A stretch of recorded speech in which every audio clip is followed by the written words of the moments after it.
포항의 밤 공기는 수천 명의 관객이 토해낸 앵콜의 열기로 아직 뜨거웠다. 거대한 함성과 눈부신 조명이 무대를 집어삼킬 듯 뿜어져 나오던 그 순간, 이 거대한 쇼의 장르는 예고 없이 바뀌었다. 화려한 노래에서 처절한 이야기로, 빛나는 쇼에서 한 사람의 지독한 삶으로, 무대 위 모든 것이 암전되고 공식적인 공연의 막이 내렸지만 그 누구도 쉽사리 자리를 뜨지 못했다. 아니, 뜰 수 없었다. 그들의 발을 붙잡은 것은 앵콜의 여운 따위가 아니었다. 마지막 곡의 마지막 음절을 집어삼킨 가수 김용빈이 무대 밖에서 나지막이 터뜨린 한 문장이 그날 밤의 모든 것을 다시 썼기 때문이다. 숙모를 지켜드리고 싶었습니다. 벼락은 소란스럽게 내리치지 않았다. 가장 고요한 순간, 심장을 도려내는 듯한 고백이 터져나왔다. 방금 전까지 후렴을 따라 부르던 관객들의 노랫소리가 허공에서 굳어버렸고, 특종을 위해 대기실 앞을 점령하던 취재진의 팬이 일제히 멈췄다. 포항을 뒤흔들었던 미스터트롯 2탑 7분의 함성과 조명이 지나간 폐허 속에서 사람들은 가수의 화려한 기교가 아닌 한 인간의 맨몸과도 같은 마음을 정면으로 마주해야 했다. 그 밤, 김용빈이 풀어놓은 사연은 장식 하나 없이 날카로워 더욱 깊숙이 박혔다. 3살 때 부모님이 헤어지셨고, 그때부터 숙모와 외할머니 품에서 자랐습니다. 그의 목소리는 무대 위에서 보여주던 기교 넘치는 비브라토가 아니었다. 수십 년의 세월을 압축해 눌러 담은 듯 차분했지만 그 무게를 감당할 수 없을 만큼 무거웠다.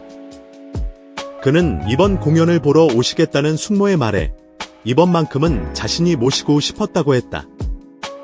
그가 직접 마련한 숙소에서 숙모가 머물렀다는 설명이 이어지자 객석 곳곳에서 나지막한 탄식이 터져나왔다. 카메라는 떨리는 목소리로 인터뷰에 응하는 숙모의 모습을 담았다. 어릴 적부터 제 손으로 키운 조카를 이렇게 큰 무대에서 보는 것만으로도 벅찬데 이제는 그가 저를 지켜주네요. 유년의 기억 속 작은 아이를 지켜주던 그 손은 이제 세월의 흔적이 가득했지만 그 손을 잡아주는 조카의 손은 대한민국을 움직이는 거대한 가수가 되어 있었다. 유리창 너머로 차가운 바닷바람이 스쳤지만 그 누구도 추위를 느끼지 못했다. 그곳의 공기는 혈연과 은혜라는 세상에서 가장 뜨거운 온도로 데워져 있었기 때문이다. 박수는 더 이상 함성이 아니었고 환호는 소란이 아니었다. 그것은 차라리 확인에 가까운 의식이었다. 모두가 어렴풋이 짐작했지만 감히 물어볼 수 없었던 그의 삶의 원천을 오늘 처음으로 정확히 목격했다는 엄숙한 표식이었다. 이 순간이 왜 그토록 거대한 파장을 일으켰는지 이해하려면 우리는 트로트라는 장르의 심장을 다시 만져봐야 한다. 트로트는 결국 내 사람의 이야기다. 삶의 고갯길, 나를 잡아주던 가족의 손길, 밤늦게 나를 기다리던 집의 불빛과 같은 온도의 은혜. 김용빈의 고백은 그 장르의 문법을 현실로 소환하는 경이로운 사건이었다. 노래 속 어머니는 더 이상 추상적인 기억의 인물이 아니라 지금 눈앞에 앉아있는 숙모가 되었고, 후렴구에서 부르짖던 보답은 막연한 다짐이 아니라 이미 결제된 영수증이 되어 눈앞에 펼쳐졌다. 그래서 한 팬은 피를 토하는 심정으로 이렇게 썼다. 오늘 이후로 그의 노래가 다르게 들립니다. 그의 목소리 안에 사는 사람이, 그의 영혼이 보입니다. 그 댓글은 수천 개의 심장을 꿰뚫었고, 포항의 밤은 단순한 콘서트가 아니라 한 가수와 그의 가족, 그리고 그들을 지켜보는 팬들이 함께 완성한 위대한 드라마가 되었다. 화장은 무대 뒤에서 더욱 거세게 휘몰아쳤다. 현장의 한 관계자는 익명을 전제로 충격적인 사실을 털어놓았다. 숙소뿐만이 아닙니다.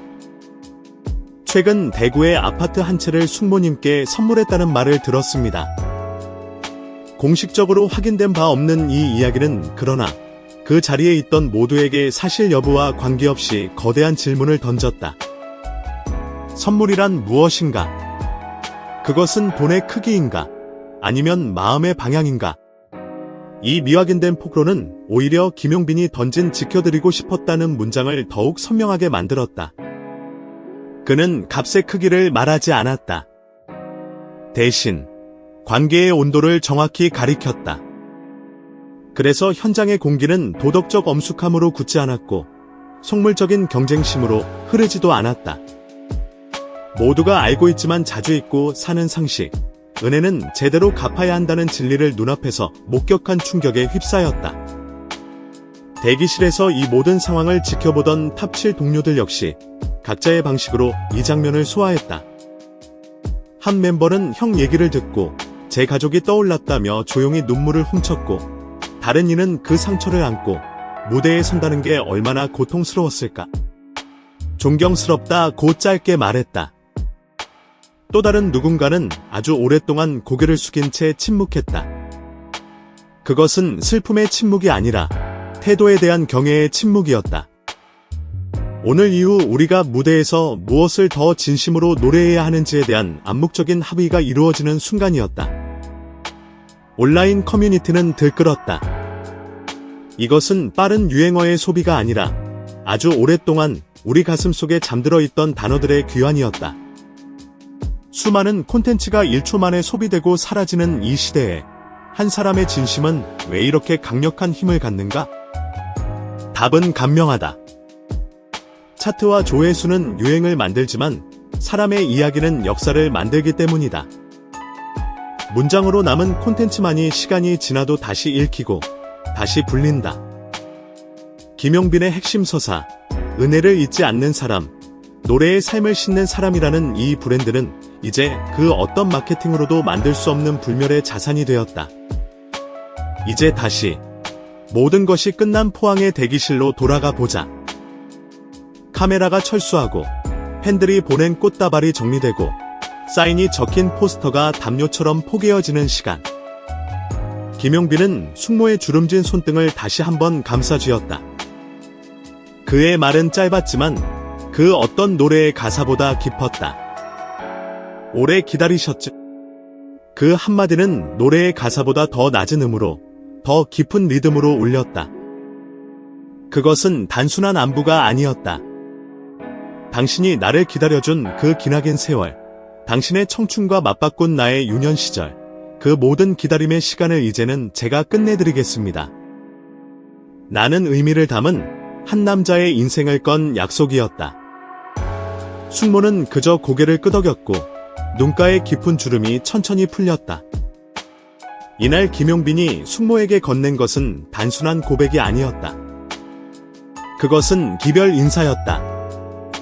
자신을 키우기 위해 모든 것을 희생해야 했던 과거의 숙모에게, 그리고 그 품에서 울고 웃던 어린 시절의 나약한 자신에게 보내는 마지막 작별 인사였다. 선물과 내 모습은 아직 당신의 마음속 그 집에 있겠지만 이제는 내가 당신의 집이 되어드리겠습니다라는 세상에서 가장 위대한 선언이었다. 가수의 최고 음역은 무대 위가 아니라 무대 밖에서 터져 나온다. 포항에서 우리는 그 경이로운 진실을 목격했다. 노래가 끝난 뒤에야 비로소 시작된 한 사람의 품격. 그래서 이 밤의 진짜 엔딩은 박수 소리도 화려한 조명도 아닌 아주 작은 속삭임으로 기억될 것이다. 숙모, 이제 제가 모실게요. 이 말이 노래보다 더 오래 귓가에 남을 때 우리는 비로소 이해한다. 왜 어떤 목소리는 듣는 순간 기술을 넘어 마음을 먼저 관통하는지를. 포항의 밤이 우리에게 가르쳐준 것은 바로 그것이었다.